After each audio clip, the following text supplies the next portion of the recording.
در چه زمینه های انسان باید صبوری بکند، کجا نیاز داره، این دیگه استثناء نداره. ما در همه لحظات زندگیمون نیاز به صبر داریم. اینه که پیغمبر فرمودن علیه السلام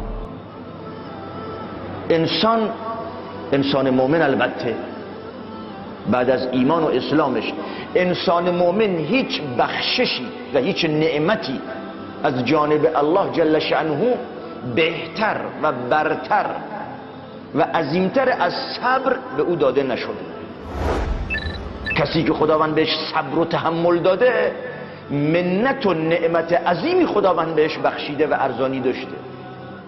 چون در همه مراحل زندگیمون، برای کارمون، برای بارمون، برای زندگیمون، برای کوچکترین قضیه و گامی که برداریم نیاز به صبر داریم. از درس خوندن، از کار تلاش کردن، از معاشرت با همدیگر در درون خونه، پدر و مادر و اولاد و فرزندا، زن، همسر، همه اینا نسبت به همدیگه تا صبر نداشته باشن نمیتونن معاشرت صحیح و یه زندگی موفقیت آمیز داشته باشن. نمیشه تا برسه با ارتباط انسان با همسایه، با مسلمون، با خویشاوند، تو جامعه، تو مسجد، حتی تو بازار که دیگه خدا میدونه چقدر انسان بایستی صبر و تحمل داشته باشه بین فروشنده و مشتری. بایستی با تحمل باشه انسان، صبوری بکند. حتی تو میدان ورزش، تو گردشگاه و تفریحگاه، به مسافرت رفتنت، در همه ابعاد زندگی دنیوی ما نیاز به صبر داریم. شب و روز چیزی نیست که دیگه بگیم یه وقتی گهگاهی، نخیر. در مسائل دینی که دیگه مشخصه، در مسائل دینی، در مسائل عبادی، عبادت کردن، فکر نکنید که مسئله ساده است. تا انسان تحمل نداشته باشه نمیتونه بندگی خدا بکنه.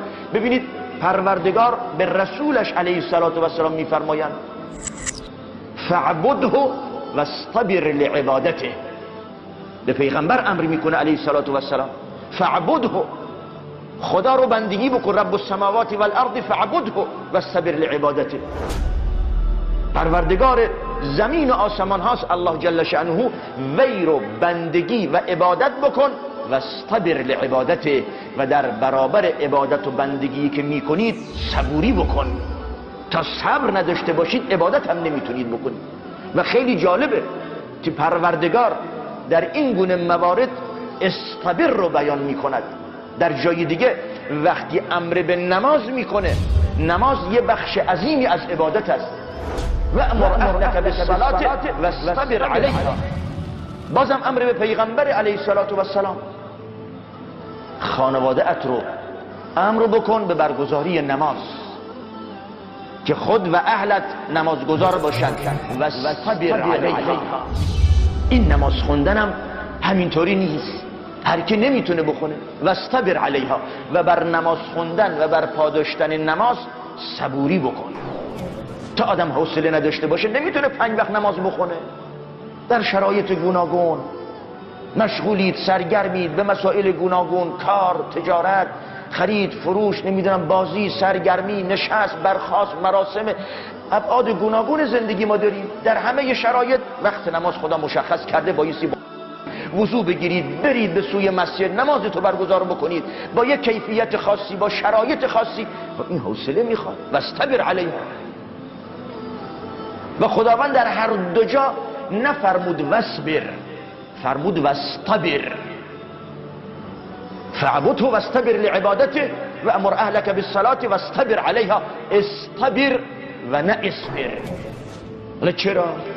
میدونید فرق بین اصبر چیه و استبر چیه؟ هر دو امر است، فرمان از جانب الله، امر به صبوری کردن، شکیبایی و تحمل، اما نه با لفظ اصبر یعنی صبر بکن، با لفظ استبر. اونایی که خوندن از قواعد و دستور زبان عربی میدانن درش تکلف است، درش مشقت است. اصبر یعنی کسی که صبر و حوصله داره صبر میکنه. استبر در حالی که هم بی حوصله اید، چندان تحمل ندارید، اما خودت رو بزن به صبوری تا میتوانید پایداری و مقاومت بکن. استبر، دنبال باش به هر نحوی شده. لذا پیغمبر میفرمایند علیه الصلاه و السلام و من یتصبر یصبره الله، کسی که به هر نحوی تلاش بکند، مقاومت بکند، خودش رو بزند به صبوری و شکیبایی در حالی که دلش نمیخواد، در حالی که در درونش خشمگین است، در حالی که میخواد از کوره بیرون برود اما خیشتن رو کنترل میکند، رفته رفته با این ممارست و با این تمرین و این خیشتنداری خداوند وی رو صبور میکند.